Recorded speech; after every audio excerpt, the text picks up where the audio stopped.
All right, so let's go again. So this morning we're looking at teams. All right, so according to your research, what is a team? What is a team? A team is a group of persons that work together towards a common goal or All right, so a team is a group of persons working towards a common goal or purpose. If there is no common goal or common purpose, it is not considered to be a team. Right? So therefore, if it is a team, they must have common goals. Come on, tell me, they must have what? They must have common goals, common objectives. So they must have common goals, common purpose, common objectives, same mindset. Same mindset. So everybody on the team knows exactly what you are doing. So if it is a team of persons who are playing the game of tug of war, as Miss Van Horn had rightfully said, on a competitive team, they know that the goal and the aim is to pull the opponent across the line and they must win.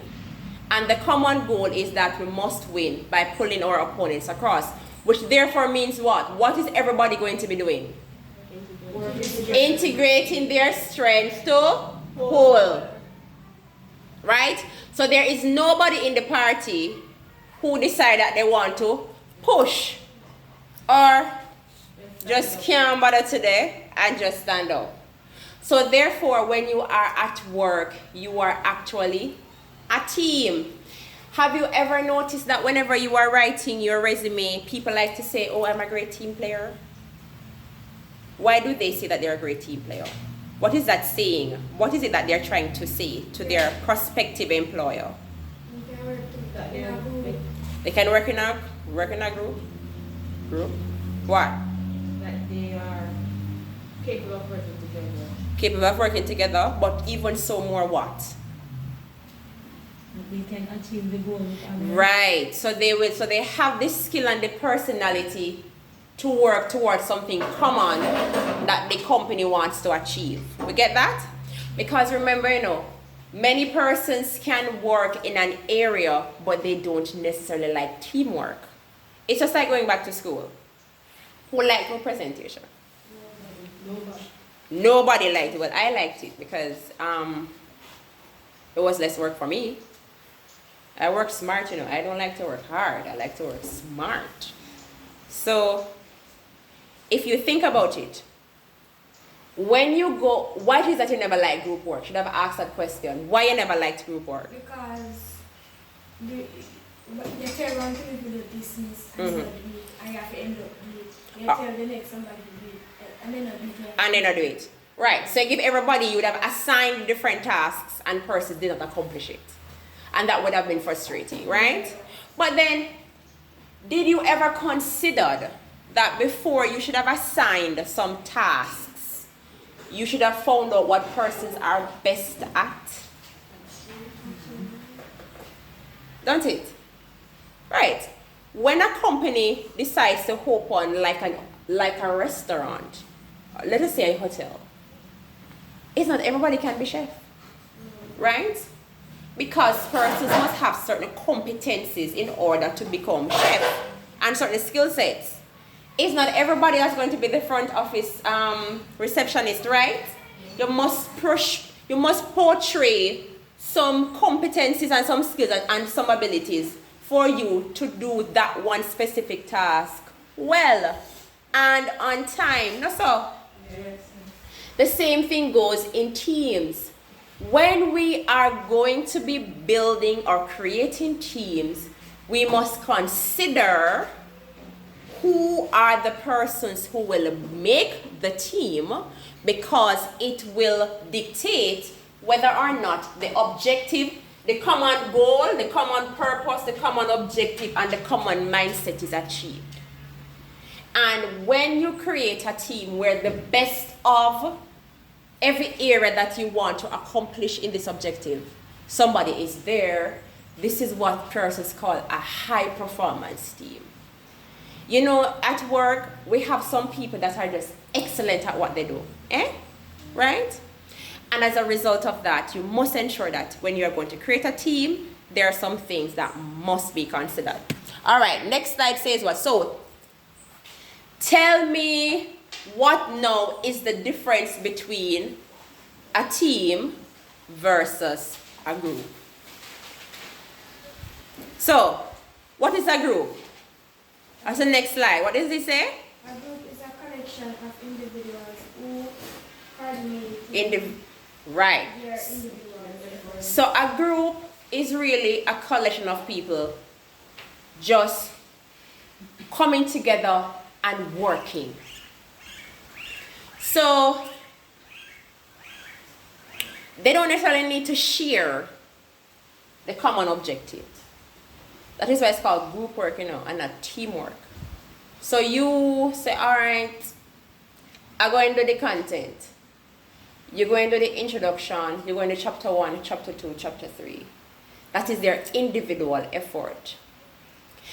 If they had been working as a team, they would know that for me to do the introduction, chapter 1, 2, and 3 needs to be done first, that I can read it, summarize, and put it in the introduction, right?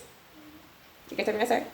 So the common shared idea then there is that the project needs to be completed, and my sole effort alone is not what is required, because I now have to depend on others in order for my task to be done.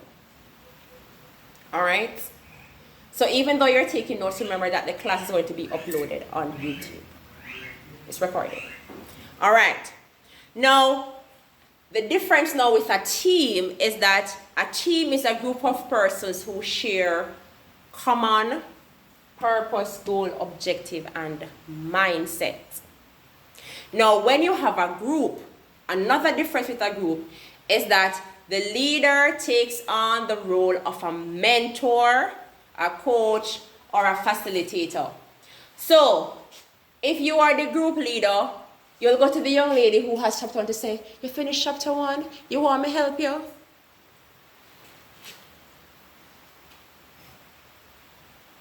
Go to the next, you finish the introduction, you want me to help you? So they will do that. No, that is for a team, With the team, right, so they go and they check on everybody. When you're in a group now, the leader take on everybody role. So if you never did chapter 1, you're going to do it yourself. If you go, if you never did introduction, the group is going to take on everybody's responsibility. That's the difference with a group and a team. The team leader ensures that he mentors you, that you're able to do your best. He facilitates you. And what facilitation means, and I want you to get this. Facilitating someone might mean, okay, you don't have the internet. What I am going to do as a team leader, I will not do your work for you. I will make internet available for you to do the assignments. Team leaders do not baby their team members. Who wants to sit on a group? Who wants to be on a team? And your team leader has to consistently micromanage everything you do. You want to be in a team like that? No. Because when you become a part of a team, the idea is that you have to help with your own skills and your own abilities for the person, for the whole goal to be successful. All right? Good. So let us not be a group leader. Let us be a team leader. Let us become mentors. So we help them to achieve what they want to achieve in order for the group to be successful. All right, good. So now, how many stages are there when you are going to now form a team? How many stages must a team? So we're going to create a team. And how many stages they go through? 5 stages. What are the 5 stages? Forming. What else? Forming, storming. So we're forming. And then we're storming. Next what? Then we're norming. Then we are performing. And we are adjourning. And adjourning means that we would have ended it. Now, groups usually do projects. Morning, Mr. Bird. So groups usually do projects, which therefore means that it's not there. It is not something that happens for the entire time. Whenever there's a specific task to be done, let's just say that you work in an institute, at an organization, and you're going to be planning a team sport day. You would naturally create a team that would plan the sport day, right?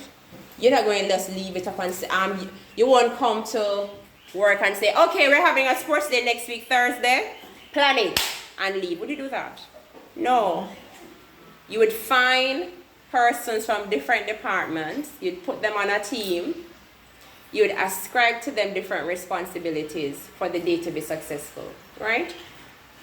So the first thing that happens in the forming stage, what is happening at this stage now? So we're forming now. What is happening? So the owner, the manager gets, let us say that he gets everybody in this room. 2, 4, 6, 8, 9 of us. So we are now a team, right? What is the first thing that we start doing at this stage of forming the team? Getting to know you. So we know that, so I know that you work at maintenance and you there spa, and you there front office, and you there housekeeping, and you there food and beverage, and you there room attendant, and you there a concierge, and you at boutique, and you in management, right? So the first day we come, and we're going to meet, we are getting to what? Know each other, so we kind of feel out people now. You look on her and say, you know, really, she go and stush, you know, so I don't even know she know what she going to do. Alright. Him look calm. Him look like him can, you know, like he can go on. Okay? She look miserable. She a miserable woman. So everybody comes with their preconceived judgment of who the person is. You don't know them, but you are, you know, you feel out everybody. You know, you're feeling them out. And in this stage, everybody's anxious about the task that they're going to be doing, but at the same time, they are timid. Because I don't know you. I don't really trust you. I don't know what your capabilities are. I don't know your personalities. I don't know your hang-ups. I don't know what you are good at. But this is the phase where we're getting to know each other now. Alright. Now, when we're meeting for the first time, all of a sudden everybody named Mr. Reed, and Miss Prim, and Miss Amishka, and Miss Michelle, and Mr. Bird. Everybody's on their formal, and oh, he's the director of this, and she's the head of housekeeping, and he's the head of maintenance. So everybody's on the formal stage. You know, nobody not saying anything because we are being formal, because we just know you, eh? And this is where everybody wants to, you know, get to meet people. Now, because we're now in this stage, we are now going to assign to each other different roles and responsibilities. So this is where you say, okay, because we're planning this sports day, we're going to allow the person in the accounting department to be responsible for budget. Makes sense, because they are the ones that run the money in the business. They know how the money comes in. They know how to control revenues. They know how to control expenses, because that is their area of specialization, right? And we say, all right, we're going to allow SPA to be responsible for finding the cheerleading outfits. So we would have ascribed to everybody what their role is and what their responsibilities are. And then we start to clarify it, and we say, okay, when we say budget, you are responsible for getting the money to get the cheerleading outfits. You must know all the revenues and expenses for lunch. You need to know all the revenue and expenses for music. So you would have broken down to everybody what their responsibilities are. You understand? We agree to that. No, because we are merely telling everybody what they are doing, would you find conflict in this stage? No, there'd be no conflict because we're just getting to know each other. It's meet and greet, and I'm telling you what you are supposed to do. So there is no conflict here.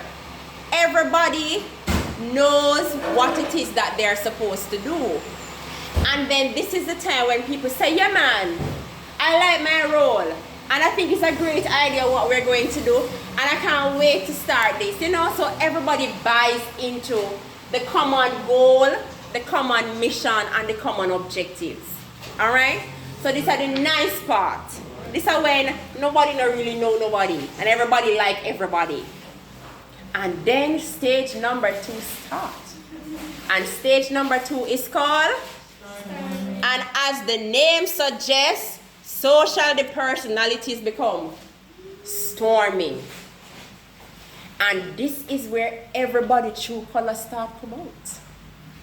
So this is where conflict thrives the most. But is conflict a bad thing? Yes or no? Why is conflict not a bad thing? Uh-huh. You get to know who the person is. You're getting to know the person's personality and what does he want to know. And what they can do. What they can do.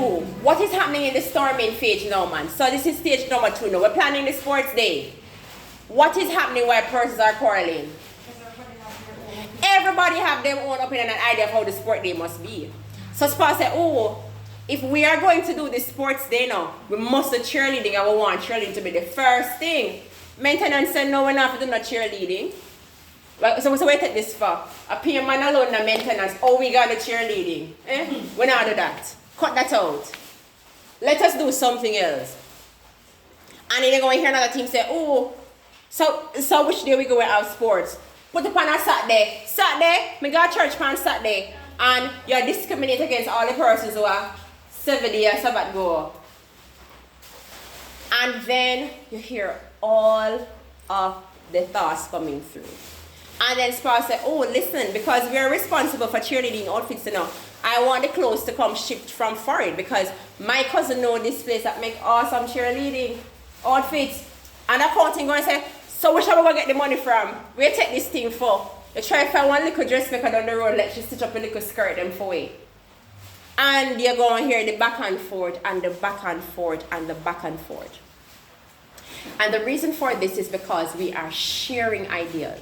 We're trying to pan out what it is that we're going to do. It's the very same thing when we're going to do a project. Even if you're told to do a project, this is the stage where everybody starts to share ideas. And one of the things that happens in this is that persons with very timid personalities have a tendency of not saying anything. Because when they see the clashes of personality, the ones who are quiet will stand by themselves and not say anything. They just let it go over their head and it's swoop over.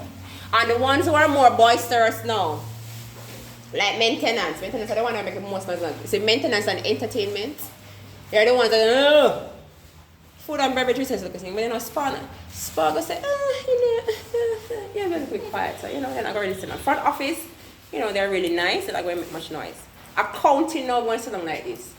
Accounting going to smile to themselves. Accounting will say, at the end of the day, and me draw the purse. So you can go and talk anything. If the money, and you can't make all the big plans, if the money can't cut, can't cut. So, in this stage, persons start to feel out your personality based on how you respond to different ideas and suggestions. So they start saying, all right, so this person, she loud or she quiet. Him easy to get miserable. She just into herself. And at this stage, this is where now the team leader now has to become the facilitator. And what is the team leader doing at this stage now in the facilitation? He's spending more of his time saying, all right, listen to what accounting has to say. Accounting has a very good point. If the money cannot buy the cheerleading outfits, Paul, we can't do it. What is he doing? He is being a what? Is that what? The facilitator is trying to calm everybody. What is he now doing? No, sir. Can you read that slide here? What is he doing? Conflict what? He's resolving what? Conflict. So this is where conflict resolution comes in. The facilitator is trying to ensure that you actually listen to each other and don't bite each other heads off.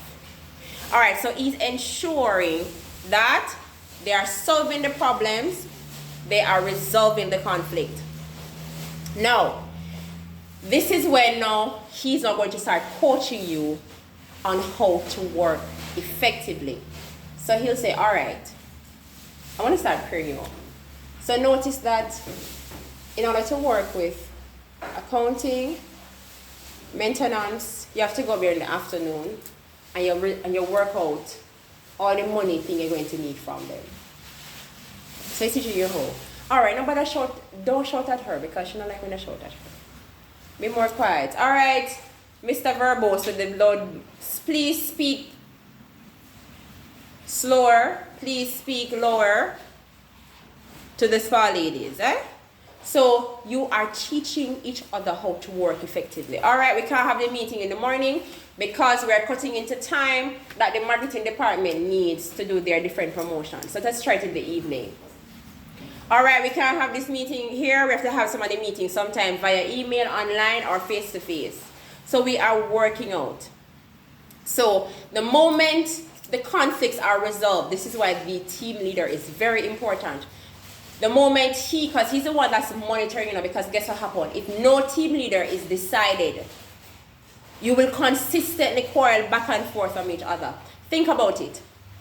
When you have a group of persons, when you have a team, and somebody stands up as the team leader, who are you more likely to listen to in the meeting?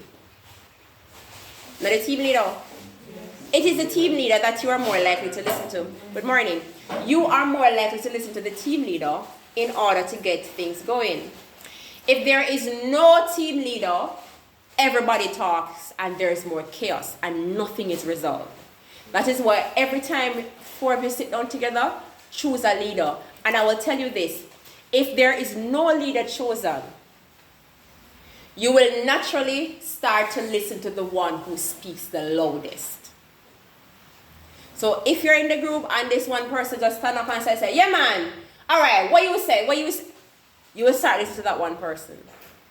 So when person starts to show certain traits, if a team leader is not chosen, you will naturally start looking to this one person that shows traits of a team leader.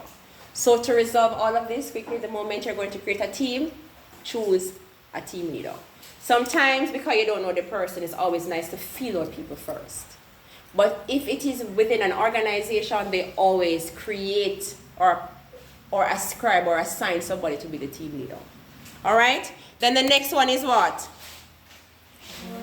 Norming. So now? Norming suggests everything now get normal. And this is where the team leaders are more aware of their roles and responsibilities. There is now a decrease in the amount of conflict that they have. And the reason is because everybody knows what they're supposed to do. They don't no longer need to argue. They already know what the shared goal is. They've already come to the conclusion about certain things already. So they don't need to quarrel anymore. Understand? Right, Mr. Construction, sir? Right, they don't need to quarrel anymore. Because they know what it is that they're supposed to do. And because they know what they're supposed to do, it don't make no sense you argue with anybody. Because you know what you have to do. You have your own timeline. You don't need to argue. There may be a little bit of conflict. And a little conflict might mean somebody was supposed to give you some information, but they never gave it to you on time. So it's those little conflicts. But it's nothing major because you are doing your individual effort in order to facilitate what needs to be done. and already the team leader would have been calling you more than once.